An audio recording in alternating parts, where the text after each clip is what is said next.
Assalamualaikum warahmatullahi wabarakatuh. Minasang konbanwa. Di video kali ini saya akan menceritakan tentang pengalaman saya sebelum saya pergi ke Jepang ya guys ya. Langkah baiknya sebelum kalian menonton di video kali ini, dan jangan lupa like, comment, dan subscribe, dan nyalakan loncengnya agar kalian tidak ketinggalan di video saya selanjutnya. Nah, sebelum masuk video kali ini, sebaiknya intro terlebih dahulu. Cek.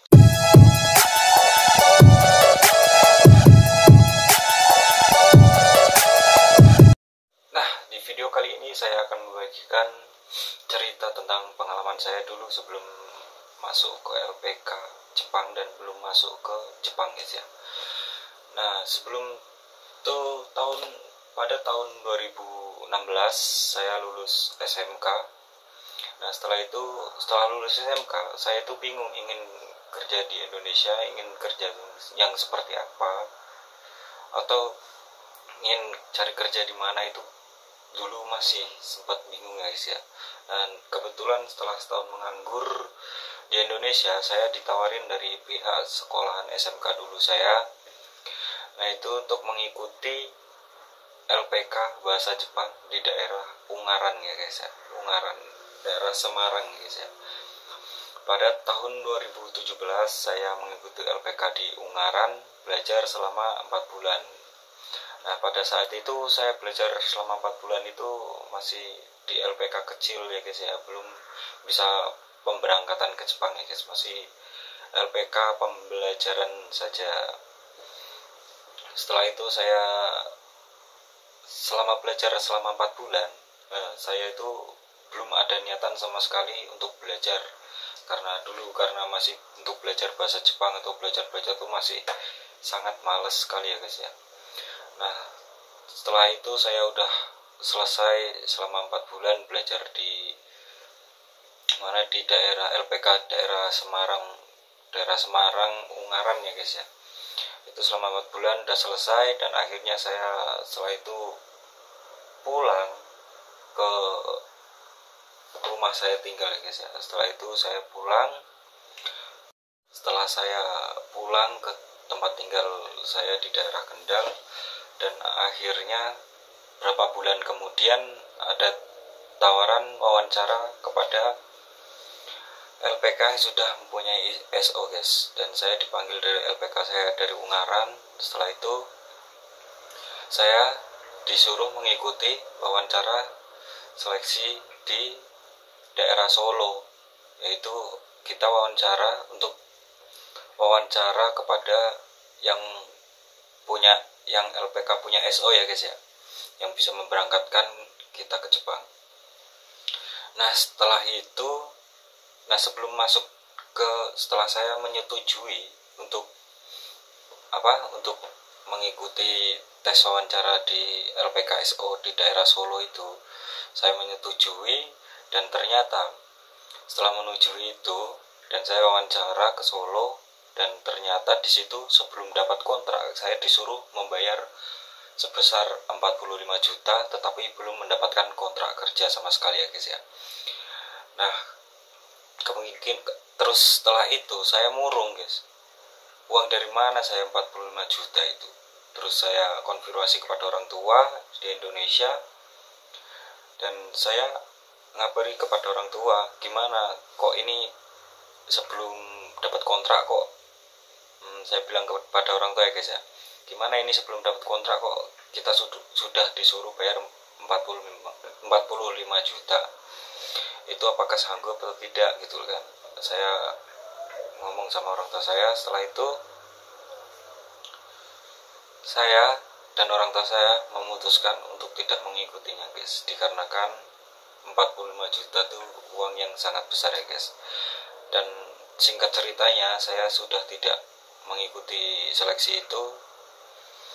Terus ada teman saya yang satu LPK itu guys, dia masih daerah orang Kendal juga, dan dia kan sudah mempunyai penyakit mata guys, dan penyakit dalam itu. Dia memutuskan untuk seleksi ke LPK di daerah Solo itu guys, dan dia menyanggupinya membayar uang sebesar 45 juta dikarenakan dia sudah putus asa, sudah lama menunggu, tidak ada seleksi untuk seleksi bahasa Jepang atau seleksi dengan orang Jepang ya guys ya. Udah menunggu sangat lama dan dia udah putus asa, dan di matanya dia juga udah penyakit mata dia itu udah minus parah guys. Nah, melihat tulisan tuh harus sangat terlalu dekat seperti ini, jadi dia putus asa. Ya udah, gimana caranya saya bisa berangkat ke Jepang gitu, kata teman saya guys ya.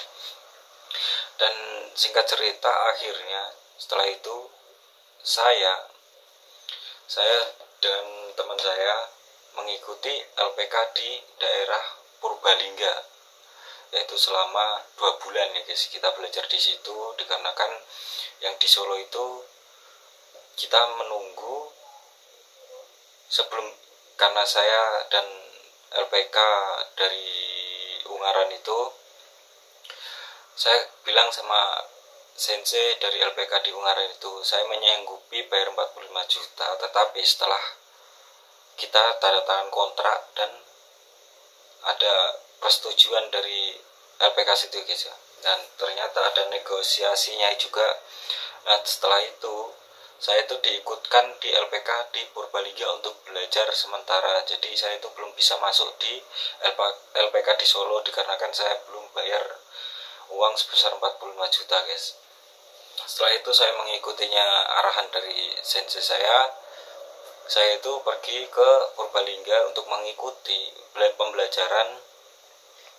pembelajaran di LPK di Purbalingga guys, selama 2 bulan. Setelah itu, singkat cerita, selama 2 bulan itu saya terus dapat kabar lagi dari sensei saya, gimana kalau kamu mengikuti tes LPK SO di daerah Semarang saja daripada menunggu yang tidak pasti, seperti itu guys.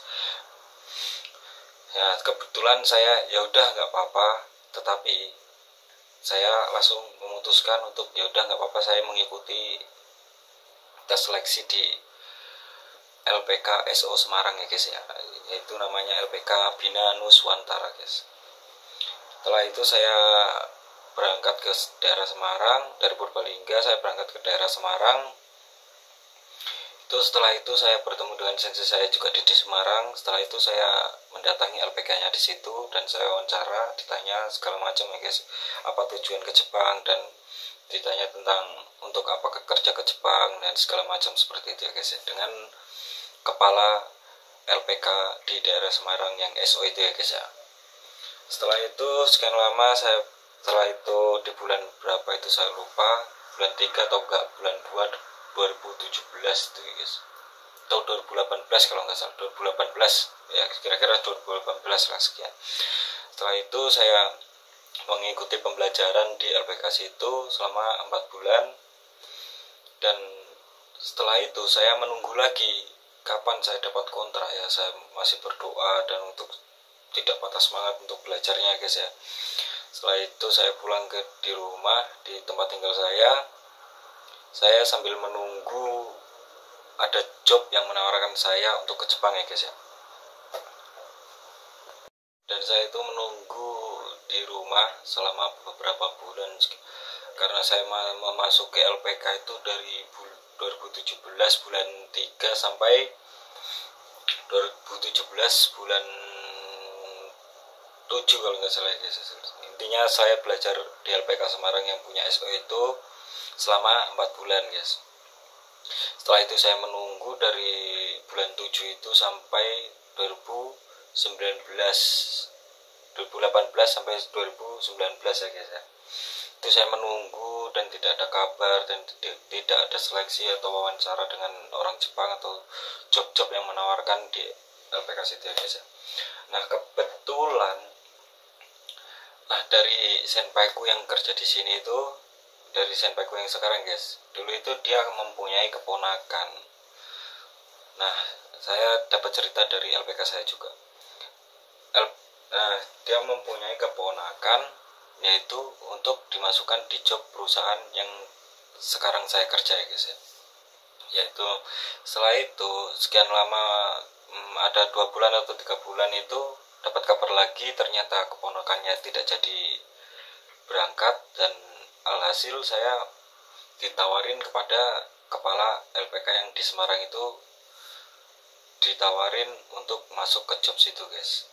Nah kebetulan yang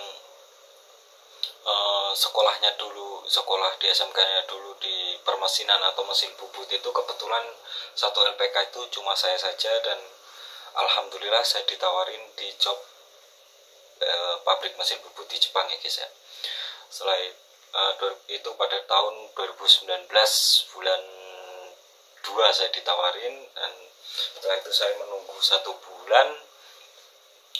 Setelah menunggu 1 bulan itu saya langsung di bulan, singkat cerita aja guys ya, langsung di bulan berapa, di bulan 3 itu saya, bulan 3 pertengahan itu saya udah mengikuti pemantapan untuk belajar bahasa Jepang, biar nanti sampai ke Jepang itu bisa maksimal bahasanya guys. Nah setelah itu saya setelah saya bulan 3 itu sampai bulan 4, alhamdulillah saya berangkat ke Jepang pada tahun 2019 bulan 4, dan alhamdulillah sampai sekarang saya masih di Jepang dan masih di satu perusahaan guys. Alhasil saya di Jepang itu sudah 4 tahun, mau jalan ke 5 tahun ya guys ya. Nah sekian cerita saya. Jika ada kesalahan dari cerita saya mohon dimaafkan. Assalamualaikum warahmatullahi wabarakatuh. Next video.